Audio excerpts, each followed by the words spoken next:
Il est 11h05 effectivement, donc nous allons commencer.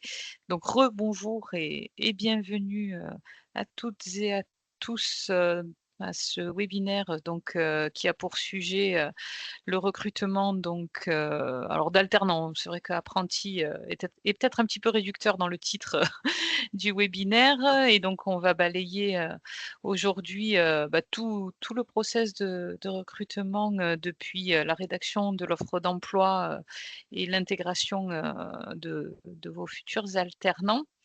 Donc avant de commencer, avec Anne-Sophie, nous allons nous présenter et présenter aussi rapidement la PECITA.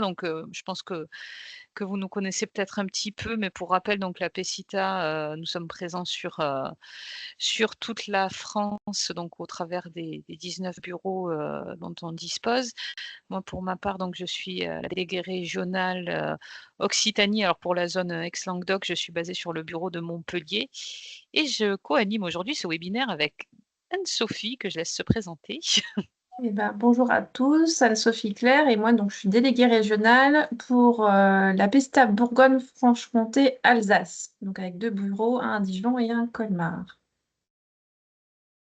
Hem, de manière rapide aussi, un petit rappel sur ce qu'est la PECITA et l'éventail de services qu'elle propose. Ce qui vous concerne le plus à destination des employeurs, que nous accompagnons de manière générale sur tout leur recrutement, depuis, la compréhension du besoin, l'analyse des postes, la diffusion, des offres d'emploi et tout le process ensuite, du recrutement, depuis le sourcing jusqu'à la décision finale, et la participation aux entretiens d'embauche.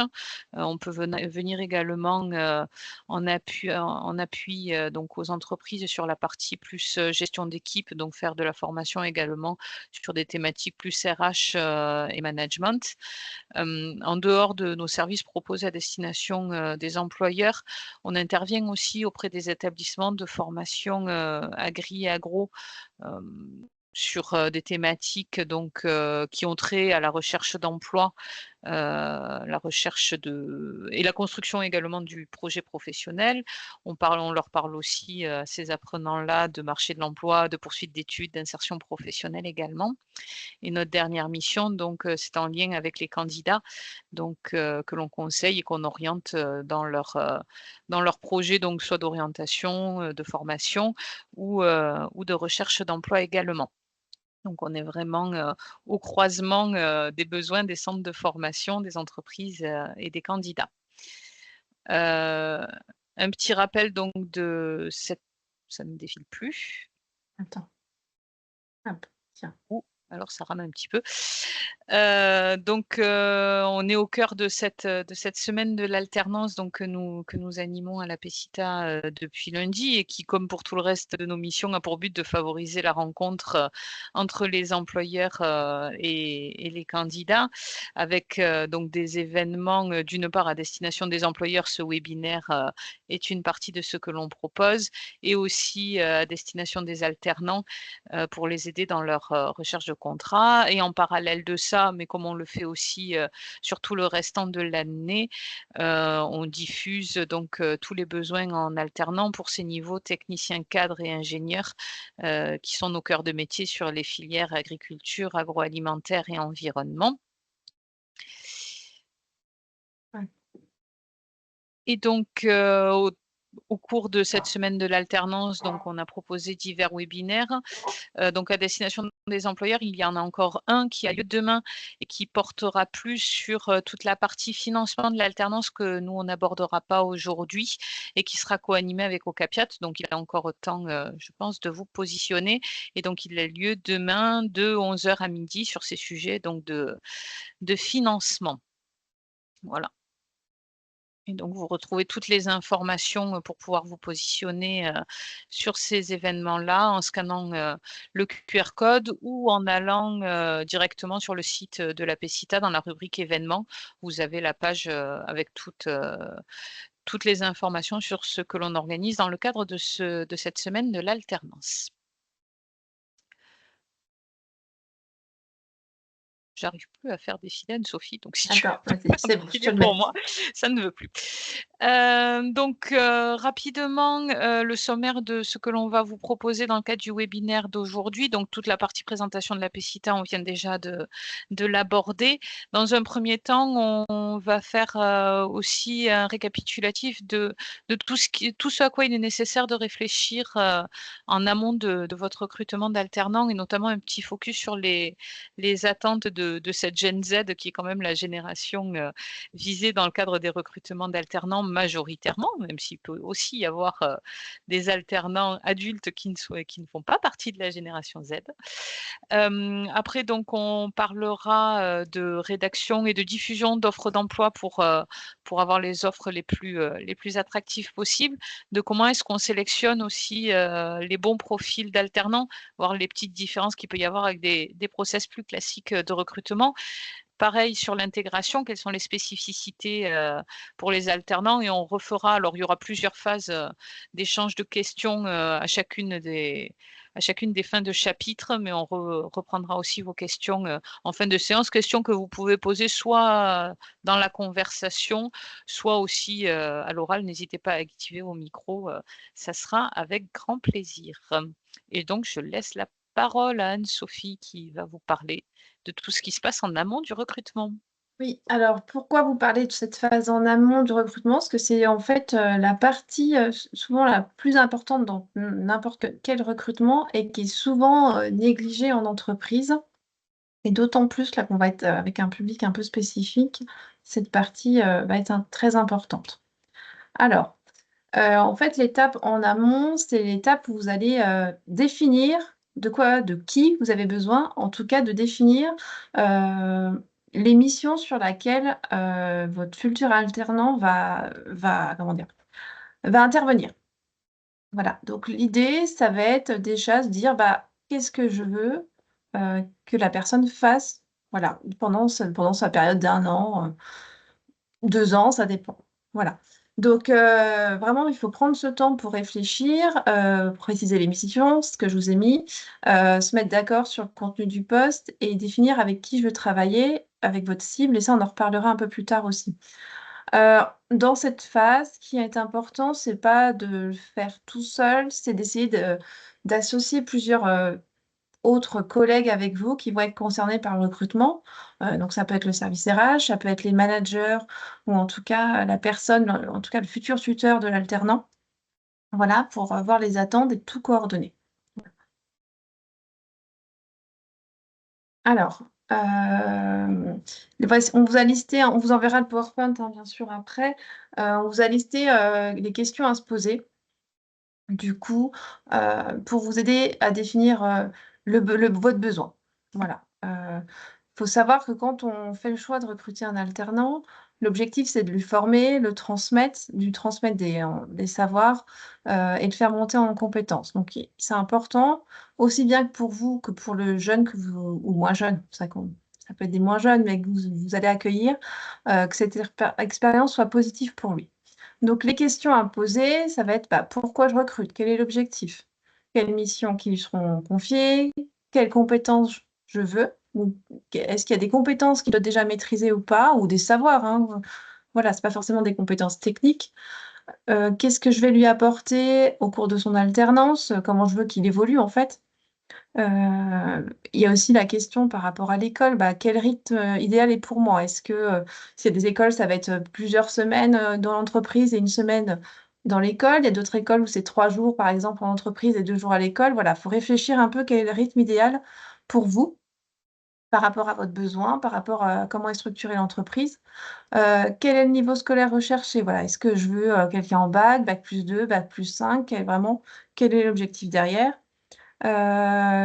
Là, je vous reparle dans quelle école, voilà. S'il y a des écoles précises, des fois, j'ai des employeurs qui me disent, moi, je veux des alternants qui viennent vraiment de cette école parce que ce qu'ils apprennent, ça correspond vraiment à mes missions, à ce que fait mon entreprise et ça répond vraiment à mon besoin. Voilà. Est-ce qu'il aura un niveau de responsabilité au sein de l'équipe? Parce que parfois, pour des niveaux supérieurs notamment, on a des alternants qui peuvent avoir une certaine responsabilité technique au sein des équipes. Est-ce qu'il y a un projet à mener et quelles sont les conditions de rémunération? Voilà. C'est des exemples de questions à vous poser en tout cas avant de lancer votre recrutement pour bien définir votre cible. Et je rajouterais même Oui, avant de rédiger votre offre d'emploi parce qu'en fait oui, souvent, vous passez directement à la rédaction d'une offre sans vous être posé toutes ces questions en amont et c'est les réponses à ces questions-là vont définir ce que vous allez après écrire dans votre offre d'emploi et on le verra après aussi, où est-ce que mmh. vous allez la diffuser. Merci Morgane. Alors pour vous aider, on vous propose 2 outils, pour vraiment définir votre cible et adapter après votre annonce à vos besoins et aussi à l'attente des jeunes que vous allez recruter.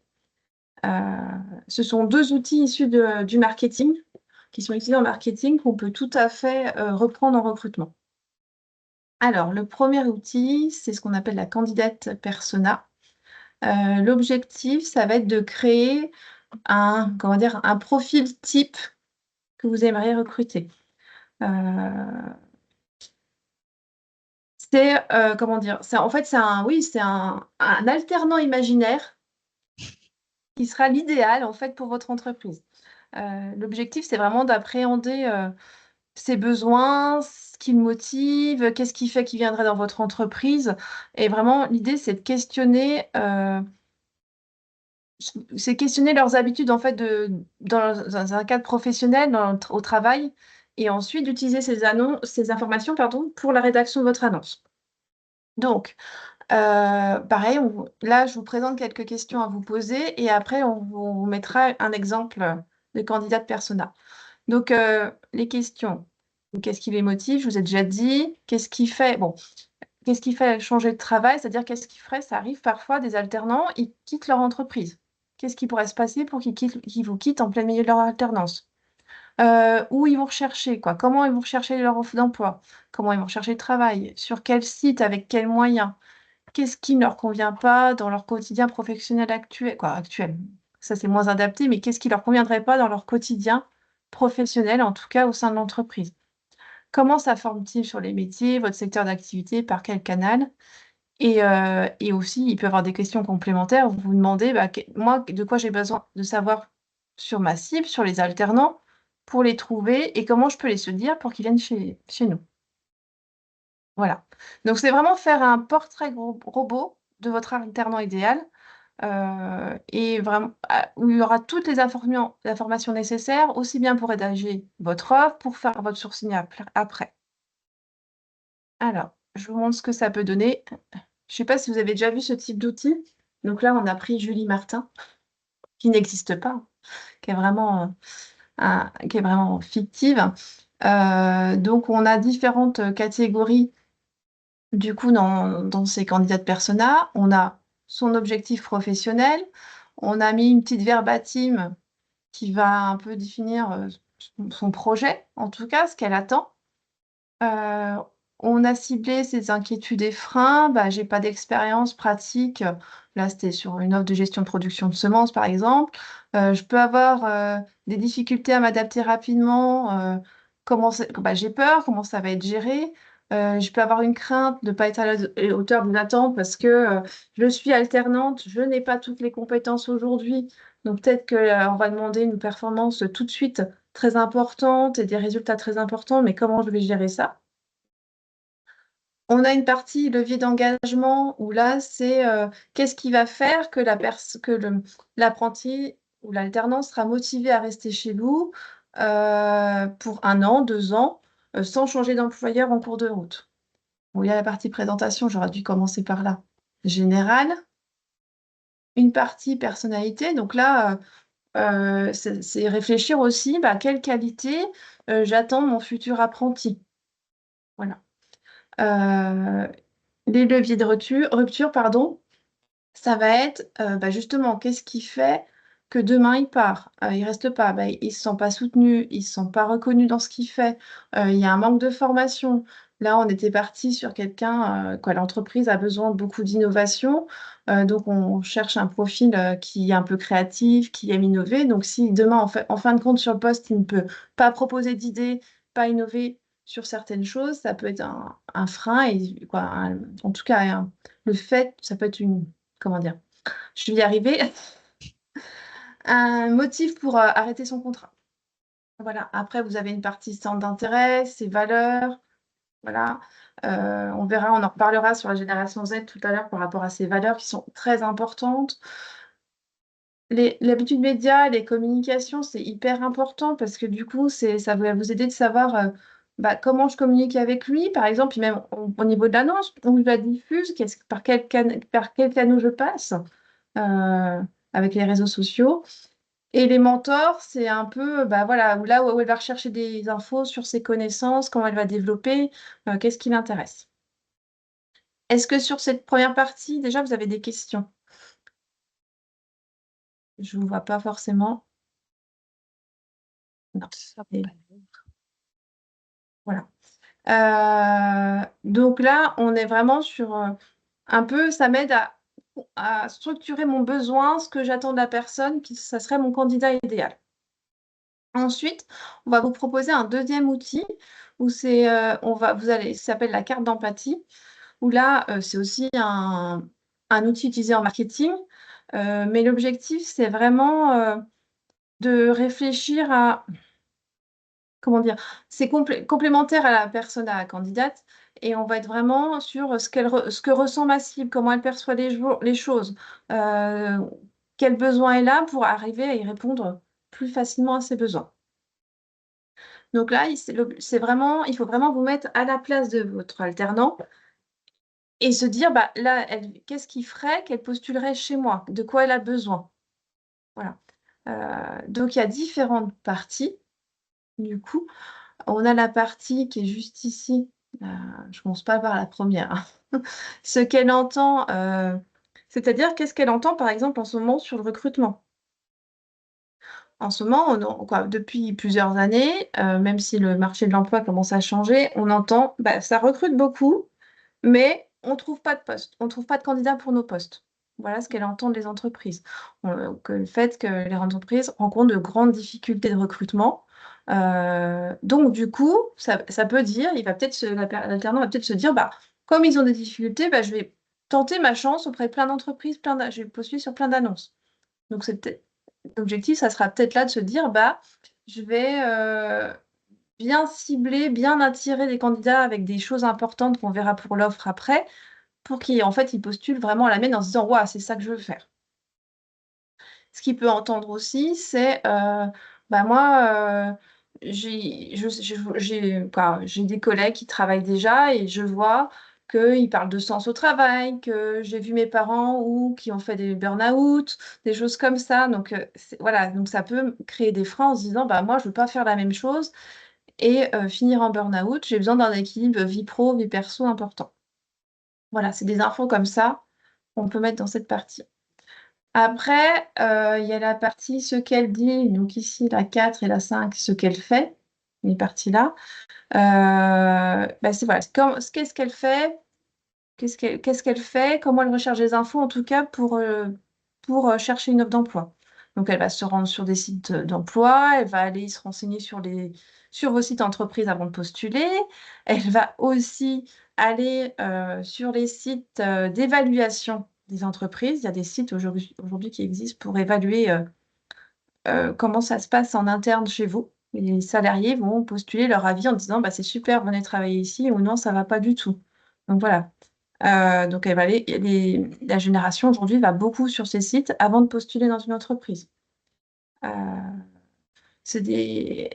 on parlait d'équilibre vie pro, vie perso tout à l'heure. Il faut savoir qu'on a une génération qui décide très vite. On en reparlera aussi sur certaines infos, mais elle décide très vite. Donc si ça se passe mal, si on avait vu les freins, les indications de rupture tout à l'heure, elle peut très vite décider de j'arrête ma période d'essai. Voilà. Donc, c'est des choses à prendre en compte, à se dire qu'est-ce que je fais pour pas que ça arrive, etc. Ensuite, et la partie, j'ai perdu ma souris, voilà. Ce qu'elle voit ici. Donc, ça rejoint un peu ce qu'elle entend. Elle va voir par exemple des entreprises qui ont des difficultés à recruter, qui ont des banderoles partout on recrute, sur les véhicules de société c'est marqué on recrute. Voilà, on a eu un marché aujourd'hui qui est en pleine expansion et c'est en train de changer, on le sait. Mais pour l'instant, on est encore sur cette partie-là avec la partie, on a du mal à recruter, on ne trouve pas nos alternants, etc. Et enfin, il y a la partie ici, ce qu'elle pense et ressent. Donc là, avec les problèmes, c'est-à-dire ses peurs, ses frustrations et ses aspirations, de quoi elle rêve. Donc ça peut être, j'ai envie de me former à de nouvelles compétences, j'ai envie d'évoluer sur mon projet professionnel, c'est d'avoir un poste à responsabilité. Euh, Ça peut être aussi, comme je vous disais tout à l'heure, une peur qu'on ne lui laisse pas la place de décider, de prendre des initiatives. Ça peut être aussi pour les alternants en termes de rêve, d'aspiration. Ça peut être aussi, moi, mon objectif, c'est d'obtenir mon diplôme. Ça peut être important pour moi. Voilà. Et donc là-haut, vous avez la partie un peu la personne, donc c'est un peu qui elle est, où elle en est aujourd'hui, quelle mission, qu'est-ce qu'elle souhaite faire pendant son apprentissage. Alors avant de vous poser cette question, je vous montre une carte d'empathie qu'on a créée, toujours avec Julie Martin, euh, du coup, où on a mis, voilà, elle est présentée un peu différemment, mais c'est la même, avec les mêmes parties, où on a mis en haut ce que la Julie Martin pense et ressent. Donc, elle va acquérir une expérience pratique. Elle est un peu nerveuse à l'idée de ne pas être à hauteur des attentes. Elle veut prouver qu'elle est capable de gérer sur son poste. Elle est excitée à contribuer à des projets innovants parce que l'innovation, c'est important pour elle, on l'a vu tout à l'heure. Euh, Elle voit que ses amis en contrat d'apprentissage, par exemple, lui disent, être en alternance, c'est génial, on apprend plein de choses, c'est mieux que d'être en formation initiale en stage. Elle voit que ses professeurs leur disent la même chose, il faut partir en contrat d'apprentissage, c'est vraiment une plus-value dans votre parcours. Voilà, il y a les entreprises qui peuvent mettre en avant des programmes d'apprentissage sur leur site web, réseaux sociaux, et que des dernières années, on a eu des opportunités d'apprentissage plus dans le secteur agricole. Voilà. Ce qu'elle entend, bon, je vous ai dit, par exemple, ça recrute, mais ce qu'elle peut entendre beaucoup aujourd'hui, c'est une vision des jeunes, du coup, de la génération Z. Elle entend ces choses-là, que ce sont des jeunes qui sont pas motivés, qui ont des attentes irréalistes. Voilà, donc ça, elle entend ça. Donc ça crée quand même une certaine position vis-à-vis du marché du travail. Que les jeunes ont du mal à gérer la critique, les situations difficiles, et qu'en même temps, il faut qu'elle développe son réseau, qu'il y a une augmentation des burn-out depuis plusieurs années. Donc voilà, donc il y a cette équipe vie perso, vie pro qui peut être important, et que les entreprises ont du mal à trouver des postes. Donc ça, je vous en ai déjà parlé. Qu'est-ce qu'elle dit et fait pour sa recherche d'apprentissage? Donc, elle va se renseigner sur les entreprises avant de postuler, explorer les offres d'apprentissage. Elle va être très proactive et contacter les entreprises. Elle va discuter avec ses professeurs, ses mentors pour avoir des conseils, ou avec la PESTA aussi, on vous l'a dit tout à l'heure. Elle va aller participer à des forums pour rencontrer des recruteurs. Voilà. Et là, dans les problèmes, on vous a remis leur crainte de ne pas trouver de contrat d'apprentissage, parce que des fois, ça peut signifier pour certaines personnes un arrêt de leurs études, parce qu'ils n'ont pas les moyens financiers. Donc, ça peut créer une grosse peur. Et puis, comment je fais? Si j'ai jamais fait d'alternance, comment je fais pour concilier deux? Avoir une période d'entreprise avec mes études à côté, comment ça se passe? Est-ce que j'aurai du temps encore pour étudier? Donc, ça peut créer une peur aussi ici. Voilà, si j'ai jamais trop travaillé dans le monde de l'entreprise, j'étais beaucoup en stage, ou alors si on est sur des diplômes de niveau bac ou BTS, c'est des jeunes qui n'ont pas trop été en entreprise. Donc, est-ce qu'ils vont être assez préparés ou, pour travailler, pour répondre aux responsabilités qui attendent? Et là aussi, est-ce que je suis à la hauteur? Voilà. Et après, il y a toute la partie besoin. Voilà, moi, ce que j'ai envie, c'est qu'on m'accompagne dans le développement de mes compétences. Je veux travailler sur des projets innovants et durables, acquérir des compétences pratiques en agronomie, travailler pour une entreprise engagée en RSE, avoir un encadrement et soutien adéquat pendant mon apprentissage, voilà. Et avoir un équilibre entre mes études et mon alternance et ma vie personnelle. Voilà. Donc, c'est vraiment deux outils complémentaires, en tout cas, et qui vous permettent de bien cibler votre cible et leurs besoins en amont. Voilà, Un ça vous va? petit témoignage d'une expérience très, très récente. On a rencontré, une classe, d'alternants, en éco sur des niveaux, ingénieurs, donc en première année, de cycle ingénieur en alternance, pas plus tard que la semaine dernière. Ils étaient une vingtaine et on a été très, très étonnés et chagrinés de constater que sur la vingtaine en question, il y en avait une bonne moitié qui se questionnaient vraiment de leur pérennité, dans l'entreprise, du fait de vouloir y rester, qui avaient pas forcément des missions, qui étaient satisfaisantes, et qui s'y projetaient pas de changer d'alternance, dans l'année à venir, en tout cas, pensaient déjà ne Mmh, pas rester à la suite de leur alternance. Donc c'est alors, on ne dit pas que c'est forcément la faute des employeurs, des fois les jeunes aussi se mmh, lancent, à corps perdu parce qu'il y a cette pression de trouver une alternance pour pouvoir, faire la formation qui va avec.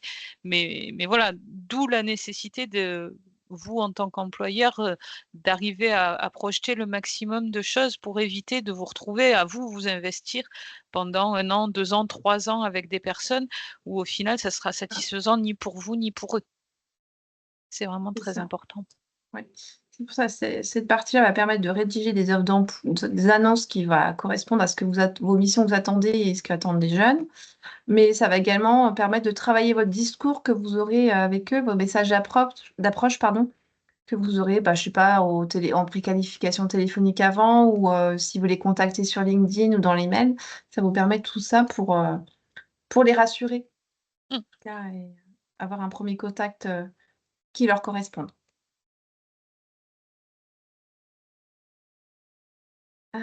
Je sais, il y a des questions ou pas? Non, je Non. continue, du coup.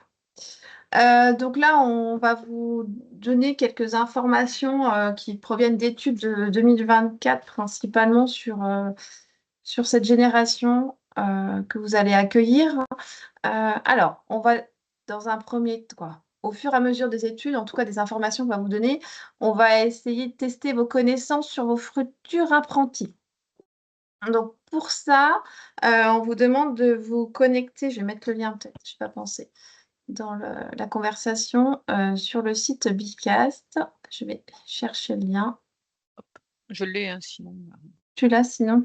hop, je vous mets dans la conversation. Hop, voilà. Vous pouvez faire avec votre téléphone, ou avec sur ordinateur. Donc avec téléphone, vous scannez le QR code et puis après il faut rentrer le code session, qui est juste ici.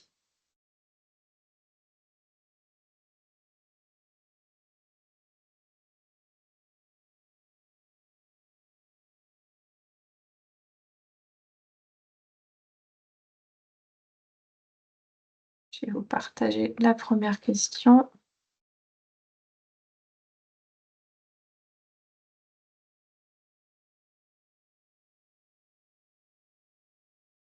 Est-ce que vous arrivez il y a des questions? Ah non, c'est toi Morgane Non, non, c'est moi qui écris. qui écrit, pardon. Est-ce que c'est bon pour tout le monde? Vous pouvez mettre des pouces, hein, juste, pour que je démarre. Oui, je peux remettre le code de session, j'en reviens. J'ai été trop vite. Hop, voilà. Donc le code de session, c'est 82 69 40. On peut le remettre aussi dans la conversation. Je vais faire ça tout de suite.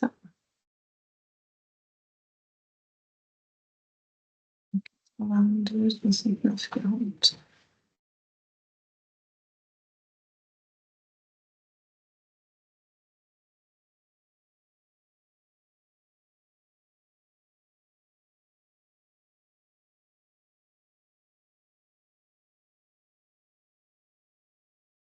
Est-ce que tout le monde a réussi sa rame sans s'ouvrir? Ah, Ah, ah, bah en autrement on va revanche, faire 100, hein, c'est pas grave. Bon, c'est pas grave, j'ai des questions dans le PowerPoint. C'est la première fois que ça m'arrive que ça marche pas. C'est bien. Donc, c'est pas grave. J'avais mis des questions bah, vous allez répondre, vous allez devoir parler. On va vous mettre dans la conversation votre réponse, en tout cas. voilà. Alors, la première question, bon, on en a parlé un petit peu déjà, c'est à votre avis, de quelle génération font partie vos futurs alternants? C'est une question facile, hein, c'est pour débuter, pour, che- pour vous chauffer un petit peu sur la suite. Donc, on peut mettre A, B, C ou D, on va dire réponse A, génération X, réponse B, génération Y, réponse C, génération Z, ou réponse D, baby boomer. J'ai l'impression d'être qui veut gagner des millions. Majorité de Z, mais Ouais. aussi un Z, mais pas que, parce Mmh, qu'effectivement, il y a pas d'âge pour l'alternance et on a parfois des alternants plus âgés. c'est ça. C'est- Et oui, on est sur, vous avez, principalement, en tout cas, on va être sur de la génération Z. Je vous ai mis un petit tableau vous rappelant les différentes générations. Donc, les générations Z, il y en a qui ne sont pas encore sur le marché, mais c'est les personnes qui sont nées à partir de 1995 jusqu'à 2010. Après, on passera à la génération Alpha, qui auront d'autres particularités. Mais voilà, donc c'est principalement ces jeunes-là qu'on a en alternance aujourd'hui. Donc, l'objectif, c'est de vous donner aussi quelques infos, quelques différences entre les générations pour vous aider dans votre recrutement. Deuxième question. Parmi les priorités suivantes, laquelle est la plus importante pour la génération Z lors d'un choix de l'employeur? Je vous ai donné quelques infos tout à l'heure. J'ai dit plusieurs fois. Donc, il y a A, la réputation de l'entreprise, B, les opportunités de formation continue, C, l'équilibre entre vie pro et vie privée, et D, la localisation de l'entreprise. À votre avis? Toutes? Alors la question étant quelle est la plus importante? Parce Mais la plus qu'évidemment, importante, ouais. je pense que toutes ont leur importance, Ouais. Donc, il y a mais certaines l'équilibre, plus que d'autres. vie privée, vie pro et localisation, équilibre vie privée, la réputation de l'entreprise. OK. Et donc, en effet, localisation, tout le monde a répondu, je pense que c'est bon. En effet, la réponse est la première est l'équilibre entre vie pro et vie perso. C'est vraiment la première, la plus importante pour cette génération, du fait de cette vision de parents ou de grands-parents qui se sont donnés beaucoup à l'entreprise et qui ont fini parfois en burn-out ou avec des gros problèmes de santé. Et la deuxième position, ça va être les opportunités de formation continue. Voilà. Là, voilà, je vous ai mis un petit graphique qui représente les priorités selon les générations. Donc, vous avez notre génération Z qui est là. Et on voit bien que l'équilibre vie pro, vie perso est très importante, en tout cas pour eux, contrairement aux autres générations. Je ne vais pas trop parler des flexibilités de conditions de travail pour les apprentis alternants parce qu'ils sont au tout début, mais ça reste important. Et après, on a le besoin de reconnaissance quand même qui sort ici. Et j'ai une autre info. Donc, vous aurez le lien de toutes les études dans le PowerPoint. Euh, on a aussi un facteur de motivation très important pour la génération Z qui est savoir que son travail va lui permettre en fait d'évoluer professionnellement pour la suite. Donc, d'où le besoin de gains en compétences, de formation, etc. C'est aussi une génération qui vraiment ont confiance, quand on parle de confiance dans son avenir professionnel, c'est qu'aujourd'hui, ils se disent qu'ils n'auront pas de difficulté à trouver du travail. D'où, en fait, même si en ce moment, on a le nombre d'offres d'emploi qui diminue, on n'a pas forcément plus de candidatures sur les offres. Donc, on a des offres d'emploi qui diminuent, un chômage qui augmente un petit peu, mais on n'aura pas plus de candidatures parce ils ont assez confiance de trouver et du coup, ils vont vraiment aller chercher l'offre qui leur correspond. Voilà. Donc, vous avez une partie jeune actif, mais on a la partie étudiante où là, on voit qu'ils sont quand même très confiants ou assez confiants, donc sur cette partie-là, sur le fait de trouver un emploi et de s'insérer facilement dans le monde du travail. Et ensuite, on a l'équilibre pro. C'est ce que je vous disais, ils ont un fort attachement à leur équilibre vie pro, vie perso. Vous voyez, sur tous les répondants de cette étude, donc c'est une étude qui a été faite en mai 2024 par le CESI et l'Ipsos, on a 80% des jeunes qui nous disent, bah ouais, moi c'est mon équilibre, c'est le plus important. Et après, avec derrière l'ambiance du travail. Mais vous avez vu, hein, tout reste très fort dans surtout ce qui a été posé, comment dire, toutes les questions posées, mais l'équilibre reste en première. Voilà. Donc là, ce que je vous ai mis, c'est les critères d'intégrité sur un poste, hein. Donc, vous voyez, ça vous donne des infos, ces études, sur qu'est-ce que je dois mettre en avant. Donc, on a la partie vie privée, vie pro. La rémunération, c'est certain qu'en alternance, elle est cadrée par la loi. Donc, ça va être difficile d'augmenter le salaire, mais c'est possible, hein. Mais c'est surtout, il y a tous les avantages à côté que vous pouvez mettre en avant. Voilà. Pas les oublier, ces autres avantages sociaux qui peuvent être en avant et attirer les jeunes. Est-ce que sur cette partie-là, il y a des questions? On va passer à une autre question du quiz. Alors, je continue. Donc, la question suivante, c'est quel pourcentage de la génération Z serait prêt à refuser une offre d'emploi si les valeurs d'entreprise ne correspondent pas aux leurs? Donc, A, 30%, B, 50%, C, 65% et D, 80%.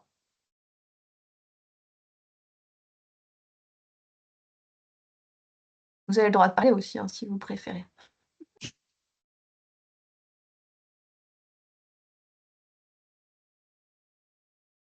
Donc, je vois 65, 80, 65, 80, du coup, c'est 65. 65.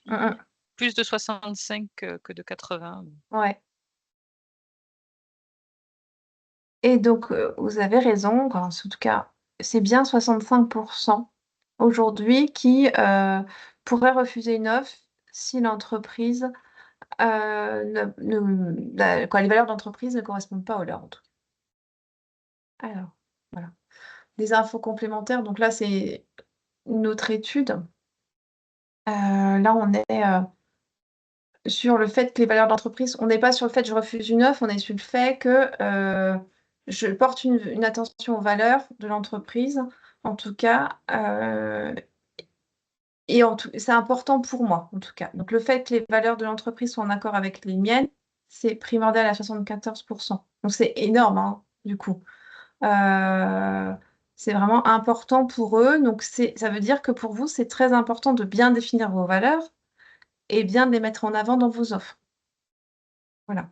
Pour attirer des jeunes qui correspondront à ces valeurs. Et la même chose par rapport aux engagements RSE. Ils font attention aujourd'hui aux engagements RSE, aux initiatives RSE des entreprises. Et je vous ai mis pour obtenir plus d'engagement des entreprises en matière sociétale ou environnementale, près de 2 jeunes sur 5 estiment qu'il vaut mieux refuser de travailler pour elles. Donc, si aujourd'hui, vous ne mettez pas en avant vos engagements RSE, ou alors qu'en entretien, ils sentent que la RSE, il n'y a pas grand-chose de fait, ils peuvent refuser de travailler pour vous. Donc, ça, c'est important, quoi. C'est important à savoir, hein, du coup. Est-ce que vous doutiez de ça? Est-ce que vous aviez une idée, du coup, de cette importance?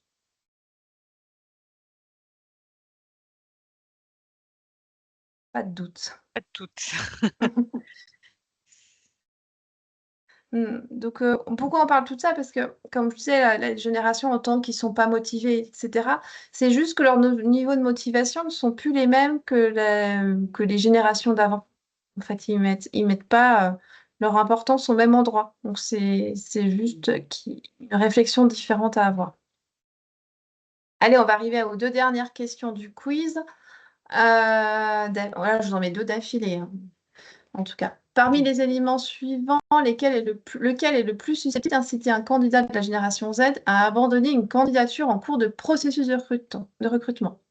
Donc, il y a A, un manque de clarté sur le salaire et les avantages. B, un processus de recrutement trop long. C, une absence de réponse rapide de la part du recruteur. D, toutes ces réponses. B, C, absence de réponse. C, une absence de réponse. B et C, toutes les réponses. Donc, ça, B On a du et B, C. C ou du toutes les réponses.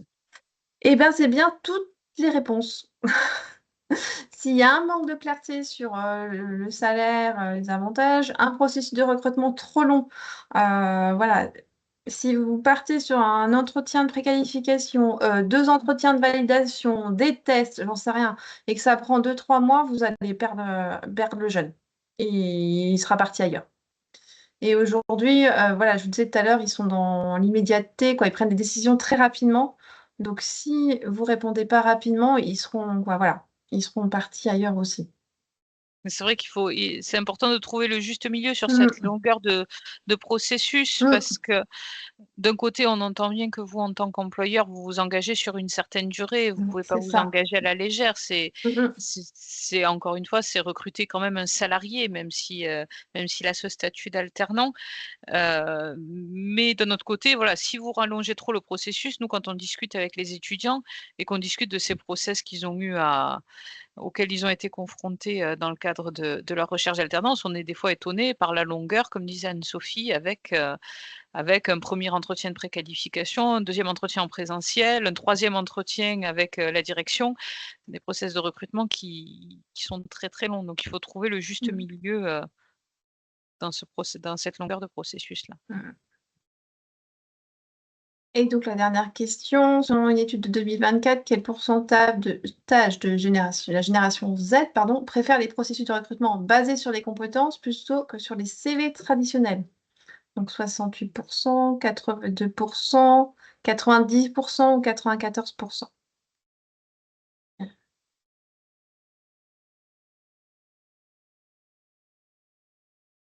90. 90, 90.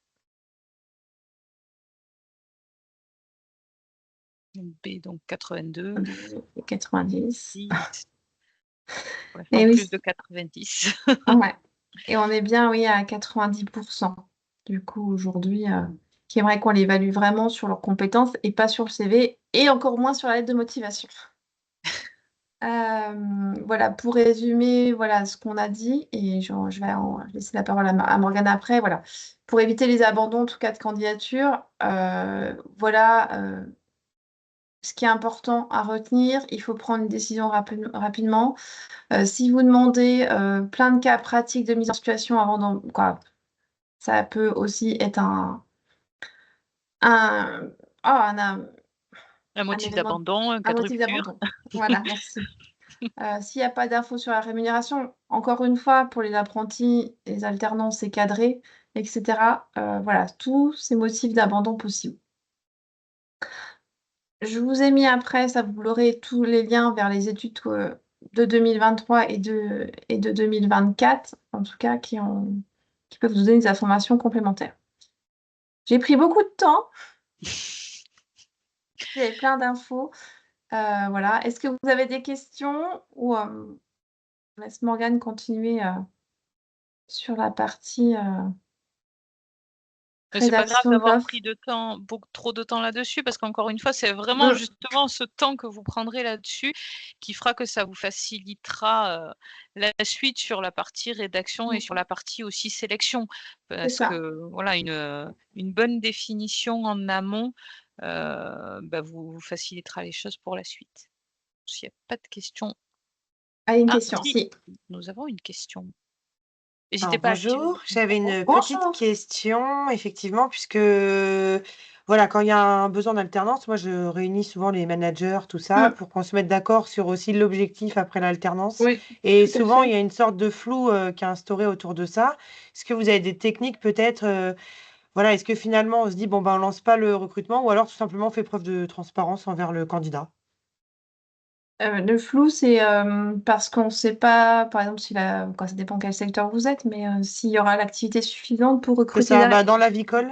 Et on ne sait pas, en fait, Oui, d'ici la fin de l'alternance, s'il y aura finalement l'activité aussi pour continuer avec la personne en CDI. moi, je pense qu'il faut être clair. Mmh. Je veux dire, c'est pas dire, je suis pas sûre que, dans l'autre, dire, je suis pas sûre qu'il y aura pas un recrutement, quoi, une pérennisation du poste derrière, mais au moins un entretien, d'être clair là-dessus, ça dépendra de l'activité. Parce que Ok, de toute façon, ils le découvriront pendant leur alternance et ils peuvent essayer de dire, bah, je vais aller voir ailleurs s'il n'y a pas une entreprise ouais, c'est ça, vaut mieux être transparent quand même. ouais, Ok, pas de transparent souci. et qu'à la limite, ils soient attirés par ce secteur de du côté de l'avicole parce que c'est le secteur-là qui les intéresse. Super. Voilà, Bah, merci beaucoup. je vous en prie.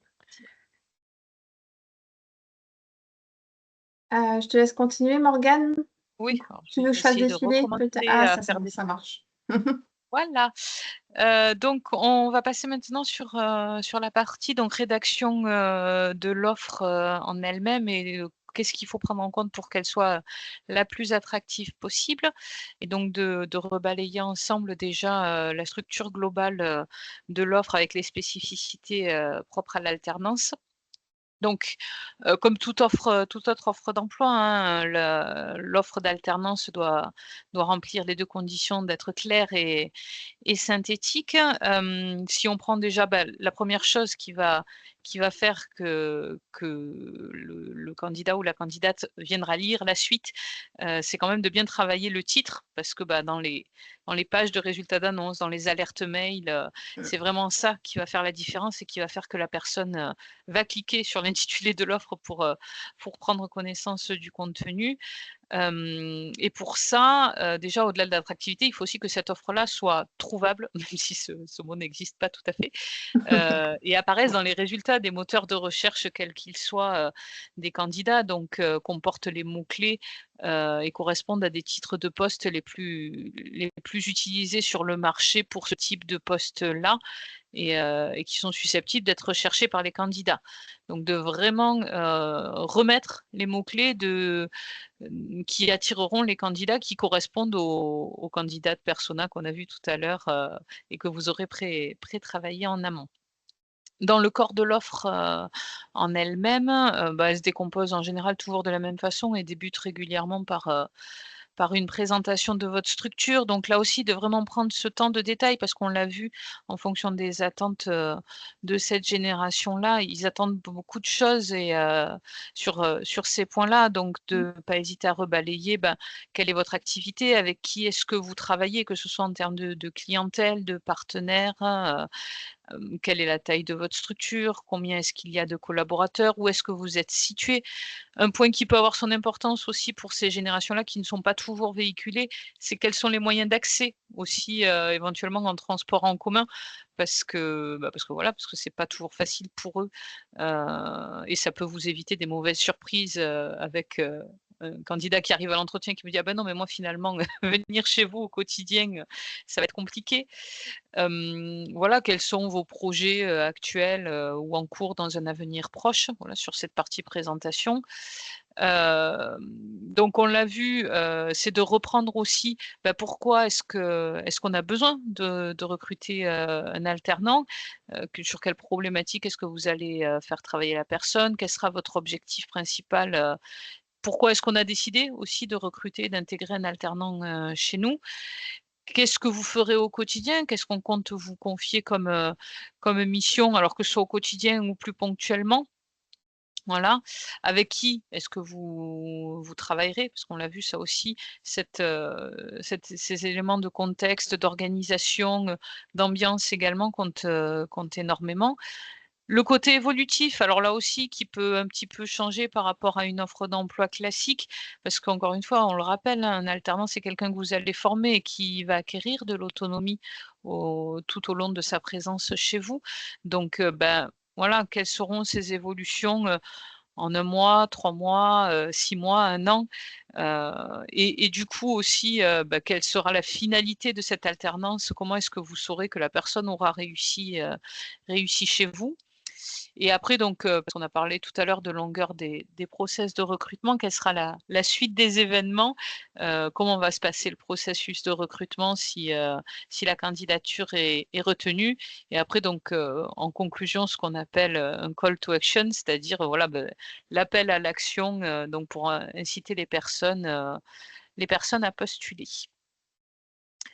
Alors quelques rapides conseils sur cette partie rédaction d'annonces pour creuser, un petit peu plus. Donc, c'est, de pas forcément partir de vos besoins, hein. C'est pour ça qu'on a autant insisté sur cette définition, Pardon, ah, c'est moi qui mais vais faire. Anne-Sophie, Pardon, tu me fais des excuse-moi. surprises de slide. Pardon. Mais de vraiment partir de ceux du candidat et de vous demander, est-ce que vous, en tant que candidat, qu'est-ce que vous aimeriez retrouver, dans cette annonce-là? Et toujours d'être très honnête et très transparent. De pas essayer d'impressionner, mais vraiment d'insister sur ce que vous avez à proposer de manière très, très honnête et très transparente. De réfléchir aussi alors, à ce que vous apportez à vos clients parce qu'encore une fois, au vu de l'état du marché, actuel, les candidats, se positionnent plus aujourd'hui en tant que clients et donc du coup, qu'est-ce que vous avez à leur apporter, vous? Pourquoi est-ce que les personnes viennent travailler dans votre structure et sont heureux de venir travailler, au quotidien? Et je vais laisser, rapidement la parole à Anne-Sophie sur la partie langue de bois, parce que je sais qu'elle elle tient à Alors ce là, sujet. ouais, faut vraiment on vous a mis arrêter la langue de bois, ça déshumanis déshumina oh! Déshumanise, c'est compliqué à Merci dire. là, j'ai du mal, je suis dans notre entreprise. On n'est pas des politiciens. On est avec des jeunes. La langue de bois, c'est vraiment l'art de noyer, le poisson, je dis souvent. Et aujourd'hui, dans la vie de tous les jours, quand vous à l'oral, vous n'utilisez jamais la langue de bois. Je donne souvent un exemple, qui est, par exemple, vous allez à la boulangerie, vous dites pas: «Actuellement à la recherche d'une structure panée, je vous propose une opportunité de transaction qui pourrait vous intéresser». Personne parle comme ça. Donc, dans votre offre, c'est pareil. Ce que veut en plus d'autant plus la génération Z, c'est des choses directes, claires, qui comprennent de suite. Heu, c'est pareil, je donne à l'oral, vous dites pas quand vous échangez, avec un candidat à l'oral, il vous dit pas vous allez pas dire: «Autonome et rigoureux, doté d'un fort esprit d'équipe, vous savez gérer les priorités et être reconnu pour votre sens du relationnel». Dites pas ça à l'oral. Donc ne le faites pas dans les offres non plus, parce que le candidat, en fait, il comprend pas grand-chose, à ce que vous voulez. Voilà, c'est la langue de bois, vraiment, elle va épaissir le discours, obscurcir les choses. Donc ça va être vraiment, je dis, suivez verbe complément, ça suffit. On va pas plus loin et ce qui est intéressant, c'est de vous dire, lisez, quoi, lisez votre offre tout haut et à quelqu'un et est-ce qu'il comprend comme ça? Est-ce que se dit: «C'est clair? Est-ce que mes phrases sont claires? Elles sont simples?» et voilà. C'est pour ça que j'insiste, hein, voilà, c'est vraiment important, cette partie-là, d'être très clair et pas de rajouter des adjectifs, plein de choses. Ça sert à rien. Vous dites clairement ce que vous voulez et c'est très bien. Voilà, mon petit laïus, sur cette partie-là. Alors très rapidement, hein, sur cette slide-là, parce qu'on a déjà bien appuyé sur ces sujets-là, Mmh. mais sur la partie donc profil attendu, vraiment rappelez-vous que contrairement à une offre d'emploi, pour recruter un salarié, en CDD ou en CDI, là on est vraiment sur des personnes qui vont apprendre et qui pour certains ont très, très peu d'expérience professionnelle. Donc on vous conseille simplement d'éviter voilà un petit peu la liste de courses ou l'inventaire à l'après-vert, dans la partie compétences parce que ça peut en bloquer certains, qui se diront: «Ouh là là, non mais moi en fait je ne sais rien faire», hein, on caricature à peine. Donc là, au vu de toutes les attentes, j'y vais pas, j'ose pas postuler, je passe pas le pas. Donc voilà, parler plutôt de soft skills, de qualités, de compétences comportementales, dans lesquelles là, les candidats pourraient plus se retrouver. Bon, on va pas reparler de l'accompagnement, des conditions de travail et des avantages. On a déjà abordé ces sujets-là et je pense que le reste, est plus important. Hem On va plus se centrer alors sur les moyens de diffusion aussi rapidement parce que ça a son importance. On communique pas nécessairement, enfin vous le savez déjà, hein, en fonction de sa cible, on communique pas toujours par les mêmes vecteurs, ces offres d'emploi. Les sites emploi restent une porte d'entrée et bien évidemment celui de la Pessita en priorité, soyons bien d'accord. Mais pas que, même dans la catégorie site emploi et d'autant plus quand on vise des alternants, n'oubliez surtout pas tous les, job boards spécifiques aux établissements de formation, notamment les job teasers par exemple pour les écoles d'agro, des assos d'alumni. Nous, par exemple, ici en Languedoc, on a le CFA de Montpellier qui a monté une asso d'alumni pour les élèves issus de BTS et qui peuvent continuer à chercher des alternances pour la suite de leur cursus de formation. Donc voilà, pensez à ces relais-là qui peuvent véhiculer vos offres d'alternance. Bien évidemment, les réseaux sociaux sont incontournables. Alors là, pareil, privilégier certains réseaux plus que d'autres en fonction de qui est-ce que vous visez. Facebook est beaucoup plus utilisé aujourd'hui par les générations X et boomers que la génération Z. Donc peut-être privilégier un petit peu plus Instagram, voire TikTok, Snapchat ou Twitter. Voilà, pour ceux qui oseront se se risquer à faire des petites vidéos en suivant les trends sur TikTok, hein. J'entends bien que tout le monde n'est pas à l'aise avec ça. N'hésitez pas aussi à communiquer sur les pages de recrutement, de vos sites entreprises ou sur d'autres plateformes aussi, hein. Il y a, enfin donc nous à la Pessita maintenant on met, à disposition des employeurs, la possibilité de créer, des pages entreprises, mais il y a aussi cette possibilité-là sur beaucoup de sites tels que France Travail. Alors Welcome to the Jungle qui est un petit peu plus généraliste et qui vous permettront aussi d'apporter des contenus visuels à vos offres parce que ces générations-là sont très sensibles à l'image et à la vidéo. Voilà, je ne sais pas si vous avez des questions sur la partie diffusion d'offres, parce que j'essaye d'aller vite. Ou est-ce qu'on peut très rapidement avancer? On est désolé, on a pris du retard. De toute façon, après, au pire, on vous laissera nos coordonnées. Vous pourrez aussi nous faire parvenir vos questions par mail. Quelques petites bonnes pratiques sur la suite du process de recrutement également. Afin d'être le plus efficace possible, parce qu'on le sait tous, vous avez aussi peu de temps, dans vos vies de recruteurs et d'employeurs. On vous conseille, de prendre ce temps, en tout cas, pour faire une préqualification de vos candidats, parce que ça vous fera gagner du temps sur la phase d'après pour les recrutements. Cette phase de préqualification-là, c'est vraiment une phase dans laquelle, vous prenez contact avec les candidats. Alors, par téléphone ou en visio, hein, ça c'est à vous de choisir. Quand on regarde un petit peu les habitudes, en tout cas de prise de contact de cette génération Z, ils sont bizarrement pas très à l'aise avec le téléphone, même si on a souvent l'impression qu'ils passent énormément de temps dessus. Sur la prise de contact téléphonique, c'est pas le mode de contact qu'ils préfèrent. Ils sont quasiment 50 à préférer le face à face ou la visio plutôt qu'une conversation téléphonique.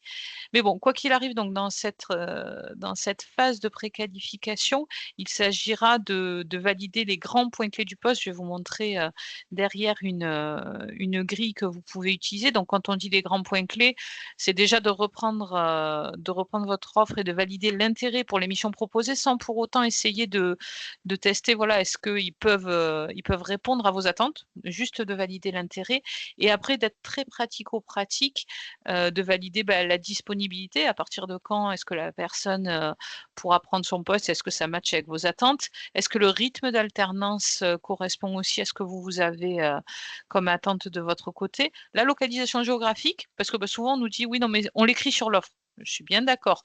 Encore une fois, vous seriez surpris de voir le nombre le nombre de fois où on ne lit pas: «Ah bah oui, le poste est basé à Montpellier. Ah bah moi je suis à Lille, j'avais pas bien compris». Voilà et la durée du contrat aussi pour savoir, là aussi si ça matche bien, avec, avec les attentes de la personne. Ça vous permettra ce temps-là de ne voir en entretien que, des personnes qui valident déjà ce minimum d'attentes-là et d'éviter les mauvaises surprises. On vous invite à vous construire une grille, de ce type-là. Alors après, voilà, le format, vous pourrez l'adapter, selon vos pratiques, mais vraiment aussi pour rester très, très objectif avec, voilà, les grandes catégories de missions que vous avez à proposer, éventuellement les quelques connaissances pour vous servir de base sur l'analyse des CV. Est-ce que la personne a une formation, visée ou pas? Le type de contrat, alors là, c'est une grille plutôt orientée pour un recrutement. Mais voilà, pour être vraiment très, très objectif et après pouvoir comparer ce qui est comparable et les candidats entre eux. Une fois passée cette phase de préqualification, vous aboutirez, donc à une liste de personnes que vous souhaiterez convier, à un entretien. Là aussi, donc ce sont des personnes qui ont peu côtoyé, pour la plupart, le marché de l'emploi. Donc il faut vraiment, un petit peu les mettre dans un cocon, pour ainsi dire, et les rassurer, sur la suite du process de recrutement. Donc de vraiment donner toutes les informations nécessaires, sur, cette situation d'entretien-là. Alors après le canal, pour apporter les informations, c'est à vous de juger ce que vous souhaitez utiliser, que ce soit mail, SMS ou WhatsApp, peu importe. Mais voilà, de bien rappeler, à quelle date et à quelle heure auront lieu les entretiens, à quelle, adresse exacte, de donner précisément les consignes, d'accès au lieu de rendez-vous. Voilà, de dire, à quel endroit, quel bureau, ils peuvent vous retrouver, à quel étage du bâtiment, éventuellement. Quelle sera la forme de l'entretien également? Alors, voilà, est-ce qu'il y aura simplement un échange? Et si oui, avec combien de personnes? Qui seront les personnes, qui seront présentes à cet entretien-là? Quelles sont leurs fonctions? Quel numéro de téléphone est-ce que la personne peut joindre en cas de retard, le jour même? Et de pas hésiter aussi à recommuniquer l'offre, d'alternance, à la personne parce que, nous on le dit souvent et même si normalement c'est au candidat de conserver les offres auxquelles ils postulent, les offres sur les sites ne sont pas éternelles et c'est vrai qu'on voilà, vous pouvez la leur retransmettre pour qu'ils puissent mieux préparer cet entretien-là.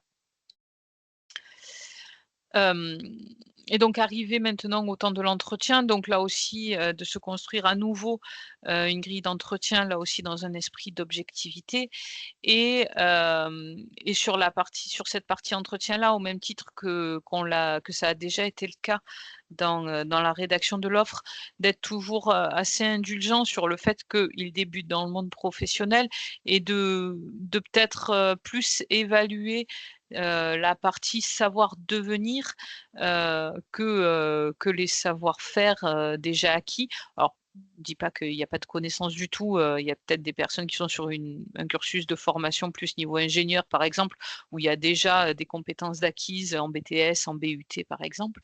Mais de peut-être plus tabler, voilà, sur ces savoir-être, sur le savoir devenir, sur la cohérence entre le contenu de la formation et les missions proposées et aussi les attendus de la formation.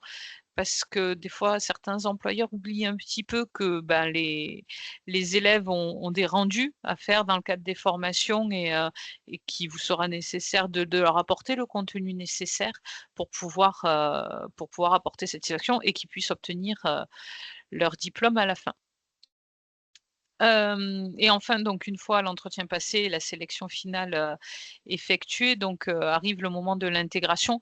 Donc comme vous aurez pu le faire, pour la partie entretien, de faire un mail récapitulatif également, avec toutes les informations, la date et l'heure, à laquelle vous attendez la personne, qui est-ce qui l'accueillera, où est-ce que cette personne, doit se présenter, pour être accueillie. De bien penser aussi à informer, les autres salariés, alors même pas ceux qui accueilleront pas forcément que ceux qui accueilleront directement la personne, mais les autres personnes de l'entreprise qui peuvent, être amenées, à croiser, lors de leur intégration. Et donc en préalable aussi, de cette arrivée, on vous invite, alors comme vous pourriez probablement le faire, pour un autre salarié, hein, à organiser vraiment cette arrivée-là en ayant vraiment un plan d'intégration. Mais là aussi peut-être un petit peu plus long que ça pourrait l'être pour des salariés normaux où, voilà, on laissera le temps à la personne de bien s'imprégner, de votre fonctionnement, des valeurs de l'entreprise, de son fonctionnement également si vous avez un livret d'accueil, ça peut être bien de leur transmettre, voire même pourquoi pas en amont pour qu'ils puissent en prendre connaissance et peut-être arriver déjà avec des questions. Là aussi, bon, de bien désigner quelqu'un qui sera référent, dans la structure. Alors pas forcément que pour le temps d'accueil, mais pour toute cette période d'intégration-là, et auprès de qui le jeune pourra aller, sans hésitation, parce qu'ils ont toujours cette peur des fois de déranger un petit peu, donc de dire: «Voilà, vous pouvez aller voir cette personne, c'est votre personne référente et vous ne la dérangerez pas si jamais vous avez des questions». Et après, bon, tous les petits détails logistiques de bien avoir, le matériel et l'équipement, adéquat, pour accueillir, la personne qui intégrera votre structure. Et donc on arrive, enfin, au jour J de l'intégration et donc de prévoir un vrai temps d'accueil parce que on le voit statistiquement, c'est à peu près 30 de démissions, à cause d'intégration loupée quand même. Donc c'est quand même important de bien baliser, de prendre ce vrai temps d'accueil et d'intégration à la suite, pour éviter, les ruptures de contrat et encore plus peut-être qu'avec d'autres salariés, de penser à aménager aussi des temps de débriefing et d'échange. Alors pas forcément quotidien parce que ça peut des fois être un petit peu difficile dans le temps, dans des temps de travail d'une entreprise, mais pourquoi pas hebdomadaire pour débriefer donc avec l'alternant. Est-ce qu'il y a des choses qui n'ont pas été comprises? Est-ce qu'il y a des axes d'amélioration? Voilà. Pour appuyer ces propos-là, si on regarde, un petit peu, quelles sont les attentes aujourd'hui, des candidats, dans le cadre justement, de ces recrutements-là, on le voit bien entouré, en vert en haut. La formation, spécifique, la prise de poste, la visite des locaux, tout ce temps-là vraiment, d'intégration sont quand même hyper importants, à contrario des goodies de bienvenue, dont a priori les candidats, se moquent un petit peu éperdument, dans le cadre de leur intégration. Voilà. J'ai un petit peu pris le TGV pour arriver à ne pas trop dépasser. Vous m'en excuserez. Je ne sais pas si vous avez des questions sur toute cette phase sélection et intégration des candidats? Oui, Oui, il y a une question. 2 questions. dites-nous. Une question. Madame Duval ou je sais pas du coup, qui veut commencer? Je vous laisse ouvrir votre micro. Bonjour, Bonjour. moi j'avais une question alors plutôt pour l'ensemble des personnes qui sont dans le webinaire, savoir si vous aviez mis en place des temps de journée d'accueil, avec tous les alternants de l'entreprise? Est-ce que Sandra, pour l'entreprise Charrier, oui, nous, on a une journée où on appelle ça la journée d'intégration, où on accueille l'ensemble des alternants de l'entreprise sur toutes les régions. Donc ça a un coût, mais c'est des journées qui sont très appréciées. Enfin, une journée qui est très appréciée. D'accord, OK, ça marche. Nous, on a mis en place une demi-journée, des alternants, mais moi je voulais savoir qu'est-ce que vous faites justement pendant cette journée? Est-ce que vous mettez en place des team building, des business games, des choses comme ça? Nous, c'est une journée complète, donc la matinée, c'est d'abord, on présente l'entreprise, Mmh. pendant à peu près 1 heure, la manière dont c'est organisé. On est 2000 salariés, il y a 8 spécialités, donc on présente tout ça. Ensuite, les alternants sont divisés en 3. Il y a 3 ateliers. Un atelier, découverte de la sécurité où on montre les premiers gestes qui sauvent, mais c'est vraiment juste, voilà, on survole, hein, ça dure 1 heure à peine, mais ça permet quand même d'avoir voilà des premiers réflexes, on va dire, en cas d'accident. On a un atelier qui présente, tout ce qui va être aspect RH, vis-à-vis des alternants, donc tout ce qui va être, contrat, leurs obligations, leurs devoirs, leur rappeler, que s'ils sont malades, il faut qu'ils aillent chez le médecin et qu'il faut qu'ils fassent un arrêt, qu'il faut qu'ils nous transmettent l'arrêt. Enfin voilà, on leur explique un petit peu, nous, nos devoirs aussi. Et le troisième atelier du matin, c'est un atelier, ardemment, on leur fait faire un petit test, de personnalité, rapide, et on fait faire le même test, aux tuteurs et on débriefe en fait, tuteurs et alternants, débriefent ensemble OK. pour que ce soit un point d'accroche, un point d'entrée pour qu'ils apprennent déjà dès le premier jour à se connaître et à connaître, voilà comment leur mode de fonctionnement et qu'ils trouvent, et c'est un atelier qui marche très, très bien. Les tuteurs comme les alternants aiment beaucoup cet atelier.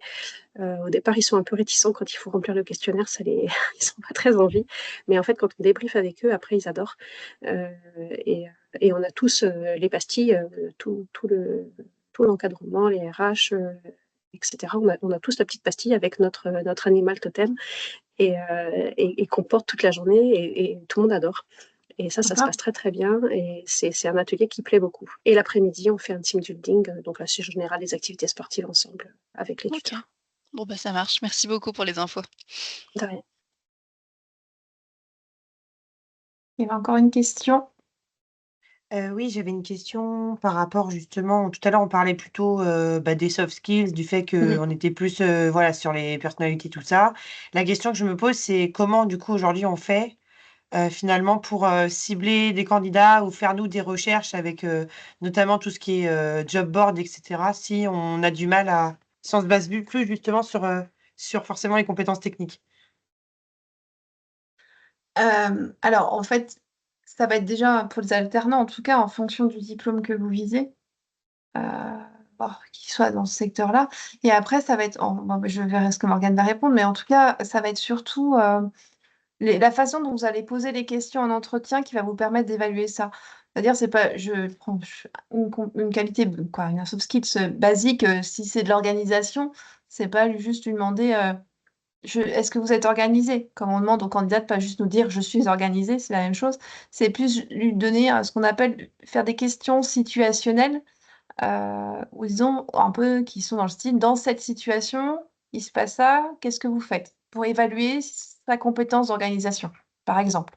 Voilà, ça va être plus au moment de l'entretien, en tout cas qu'il y aura eu cette évaluation et ça sera du coup visé plus, au départ, chercher des candidats qui visent ce diplôme-là et peut-être en termes de CV, ça va aller voir, je sais pas, les loisirs, les activités à côté qui permettront de montrer un peu des compétences qu'ils peuvent mettre en avant.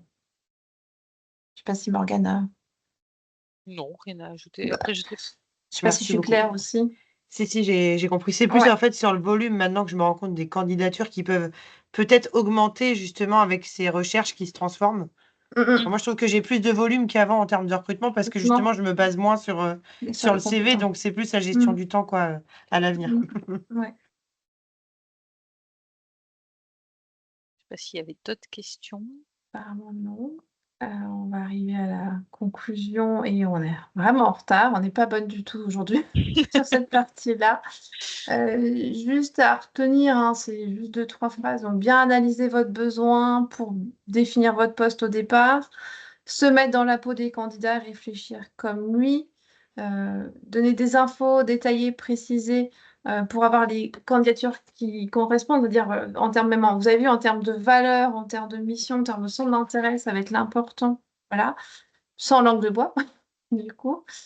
Se faire remarquer dans le sens, bah, faut faire la différence par rapport aux autres employeurs. Donc je reparle des valeurs, mais ça va être ça, c'est-à-dire, mettez en avant vos valeurs, des véritables valeurs. Mettez en avant, ce que vous faites en RSE, par exemple, des choses comme ça, ce qui fait que vous êtes pas pareil que votre voisin et pas juste mettre: «Je suis leader». Tout le monde est leader aujourd'hui, c'est voilà, qu'est-ce que j'ai de différent de mon voisin qui fait la même chose? Donc mettre en avant votre marque employeur et bien penser à l'expérience candidat tout au long du parcours, c'est-à-dire, bah, les tenir au courant, les appeler, leur donner des infos, et pas ce qu'on appelle aujourd'hui, ils le font aussi, mais ghoster et pas Mmh. faire de retour sur leur candidature et encore moins quand vous les avez eus au téléphone ou en entretien. Ça, c'est important et c'est important pour eux, qu'on redore un peu cette image de ce côté-là. Donc on arrive à la fin, je ne sais pas s'il y a encore des questions. On s'excuse encore pour, le temps de dépassement.